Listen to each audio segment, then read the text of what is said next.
is how you control the trade market, as the Mitch Marner saga has taken the most unexpected turn possible. With the recent reports of him being on his way to Las Vegas, the NHL reportedly are itching to make an example out of teams for tampering. We gotta dive into how tampering is now the number one story on this Mitch Marner saga, the players that could come back in this trade, and just how this has spiraled into one of the most insane stories, not only of this offseason, but of the past few years. We're gonna break it all down for you on this episode of Hat Trick HQ. And listen, Darius, let's just jump straight into this right now. Give us some context. Like, look, we know the Mitch Marner saga. It's crazy. The Knights are in the midst of the discussions. We've heard that Nicolas Roy is probably part of the return. 4-year, $12 million deal on the table for Marner. We know they have to make some salary things work for this to happen. But, on the frame of this right now, Darius, before we dive into even the tampering stuff that's coming up later, which just adds an insane turn, the Leafs are clearly trying to control the trade market here for Mitch Marner, something that I didn't expect to happen at all.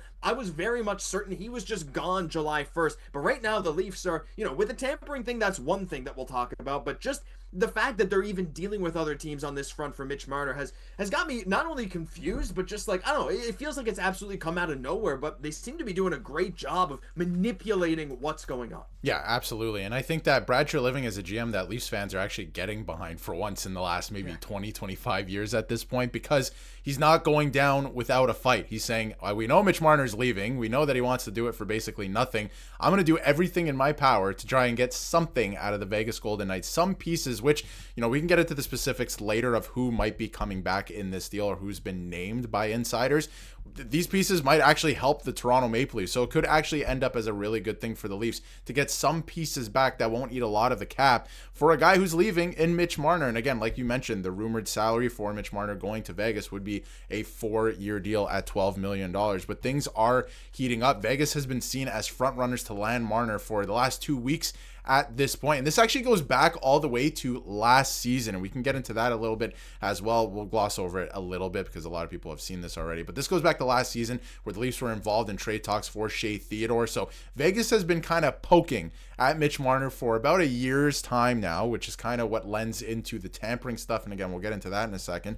But from the Toronto Maple Leafs side of things, if Brad Treliving can get anything in a deal for Mitch Marner at this point, we know that Mitch Marner's leaving. It's so obvious at this point. I feel like that could be very tidy business. And he did decline. He had a media availability actually yesterday right after the draft concluded, and he was asked directly about Mitch Marner, and he said that, when it comes to Mitch Marner, he'd rather get something in return than nothing. And he said, I'll leave it at that. Of course, he's not going to get into specifics or anything like that. But no trade call has been made. There is no official trade at this time, but it sounds like something they could be working on, because it sounds like, Josh, the Leafs could be blackmailing the Vegas Golden Knights.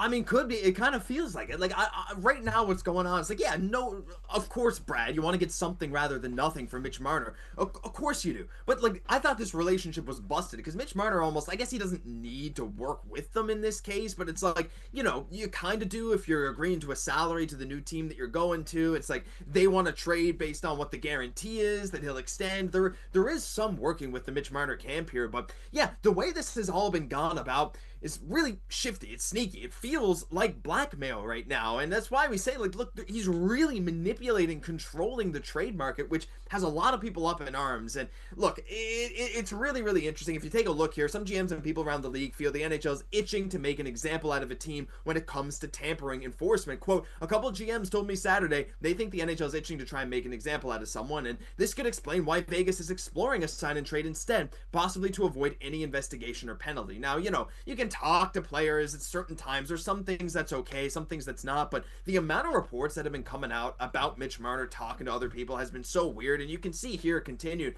If Vegas sends a good player to Toronto, it could eliminate any concerns about tampering, but that said, there's still no clarity whether a sign and trade would actually happen. But look, Freeman's very clear. There's no proof Vegas is tampering. There's just some chatter surrounding the situation. But I think it's more than chatter. This is basically blackmail in my mind. Because look, also, how do you define a good player, Darius? Like, Right. Nick Roy has his value. He's a great two-way forward. He brings value defensively. And especially when you have an expiring contract, who's to say that if you send nothing for that player that you can still get something, even if you get like a fourth round pick for him, you're getting something for a guy you were about to lose for nothing. These conversations out of Vegas are insane right now, and again, I think if the NHL does want to make an example, there may very well be a case here. We saw the NHL they're not afraid to say, look, we're launching investigations. We saw the Evander Kane stuff, that's probably going to fall by the wayside. Look, another Canadian team's involved, maybe they'll do something, but this side they're saying it's Vegas. Darius, how do you break down the situation here? I mean, to me, this is unbelievable from the NHL, from the Leafs, from the Golden Knights, something that I just feel like I haven't seen in like almost ever. I mean, this is just extremely messy at this point. And it always has been with Mitch Marner in terms of the Toronto Maple Leafs and his agent negotiating through the media all the time. Darren Ferris, of course. And, we know what that's all about. But it's been extremely messy, and it continues to be messy. And now this is coming out. You don't even know what side it's coming from at this point. And the fact that this has all come out from Friedman in the last 24 hours, I mean, he's saying that Vegas could be interested in a sign and trade to avoid an investigation. Why wouldn't you just let the investigation happen then if you're clean, right? Like, obviously something is there, so they're trying to get this done so then they can avoid that investigation, which then they will be penalized for. And if you take a look at the penalty, because now this is floating around, for teams who are found to be tampering, it's a $5 million fine for the team. You get a termination of the contract, so Mitch Marner would no longer be allowed to sign with the Vegas Golden Knights at all. They would have to forfeit draft picks to the Toronto Maple Leafs and cash considerations as well. And the individual, Mitch Marner, as the player, would be fined $1 million, and there could be a suspension involved as well. How long the suspension is, I'm not sure. But some of these, I mean, if you're the Vegas Golden Knights, you would like to avoid this. Can they burn $5 million? Can they just like throw it away? Probably, right? But you're probably wanting to avoid having to give the Maple Leafs draft picks go through this entire process. And the fact that Friedman said, I think this tells a lot, honestly, at the end of here, that Friedman says they possibly want to avoid any investigation. I mean, just let it happen then if you're clean, right? So I think that there could be something to this. It goes back to last year. It's pretty crazy. But, Josh, I think we do need to get into the specifics of what a trade might look like, because this has serious implications for both teams, right? The Vegas Golden Knights, if they get Mitch Marner, there's a lot going on.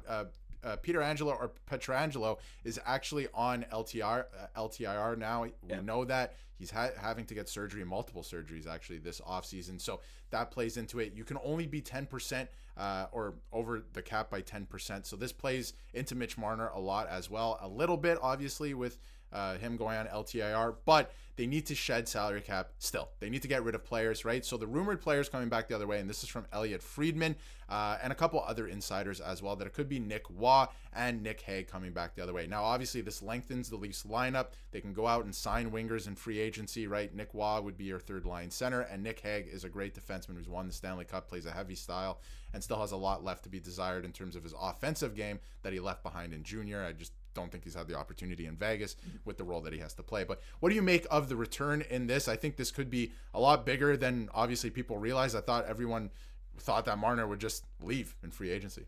I mean, it's way bigger. I mean, Nick Waugh and Nick Hague both fill specific roles and the kind of roles that you absolutely love to have on a team that's trying to fight for a Stanley Cup. I mean, again, a third line center who can play a nice two-way style, and Nick Waugh is very valuable, especially when you got that guy leaving. Like, you got to fill it some way, right? And Nick Hague, look, he's been linked to Montreal for a little while, but after they just acquired Noah Dobson, there's a lot less space now to come in on the deep pairings. Could work, but, whatever. But still, like, Nick Hague and Nick Waugh, if that's the case coming to Toronto, I mean, like, two guys that are very valuable in their own right. So to say they're doing a sign and trade to avoid an investigation, but giving up very good players for the rights to Mitchell, like, it's just, I don't know. It's really confusing to me at this point. But if this were to go through, I think both teams would be happy with it because, look, Vegas getting 4 years, $12 million, if that's what is going to happen for Mitch Marner, more than doable. I mean, your right wings are insane. You got Marner, you got Stone. You're just immediately, again, like a cup contender. Again, with Pietrangelo out, it does throw a bit of a wrench into things. And I do think losing Pietrangelo for the season, apparently it might even be more than just this season, losing him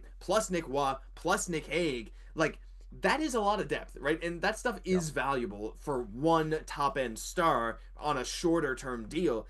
Vegas has always been very aggressive, though, in building up their lineup in other ways, whether it's through trades or, well, mostly through trades, but doing whatever they can to bring in more talent, just to be aggressive, to constantly be competitive. This fits the bill for that. But at some point, you wonder if it's not going to hurt them, right? Jack Eichel is hopefully going to be around for them long term. There have been some rumors about Hurdle and William Karlsson that you never know could also be on their way out if this Mitch Marner thing ends up happening, or maybe it's more money. But again, to get back to the point, Darius, I think it's a great return for Toronto, but I think Vegas is more than okay giving up those guys if it means a guarantee to get Mitch Marner, and I guess a guarantee to not have any kind of investigation, though who's also to say that an investigation won't happen even if they do this sign and trade? Right. Because the investigation is not just about if he signs in Vegas, as far as I know. I mean, if there's actual evidence that they were talking to Marner before the permitted window, like when they weren't allowed to, why couldn't that just be an investigation anyway? Why would they only do it if Vegas benefits from it? To me, that also is just kind of a give and take there. It's like, well, are you allowed to do something completely against the rules if you don't benefit from it? Anyway, Darius, it's a completely complicated situation. And look, if this sign and trade goes down, we'll probably all forget about this, but this has gotten insanely messy. Yeah, it's insanely messy. And I think one thing I want to mention before we wrap up here is I think MLSC, they see an opportunity here. And I'm not saying they're doing this, viciously or anything like that, although it does kind of play that way and does look that way for sure. But I think they're upset because in the past, the Leafs have been, it's almost like the league creates rules because the Leafs do things because they have either a competitive advantage or a financial advantage, right? And a couple of years ago, they were flying their prospects in to work out during the summer. They do that because, they can, right? And other teams might not be able to do that, so they don't do that. And the league cracked down on that. So I feel like MLSE sees an opportunity in front of them here where they're like, you think you're going to take our player for nothing? Okay, we're gonna crack down. We're gonna file for an investigation, and we're not going down without a fight, even if there is no evidence. But the fact that Vegas might be open, or there is chatter about this during draft weekend that Vegas might be open to this, and there's players named in this. That's the biggest thing that Friedman brought up. Players coming back the other way. You can talk about Mitch Marner as much as you want, but as soon as you start mentioning players coming back the other way, talks are heating up, right? So it is very interesting to me, this entire situation.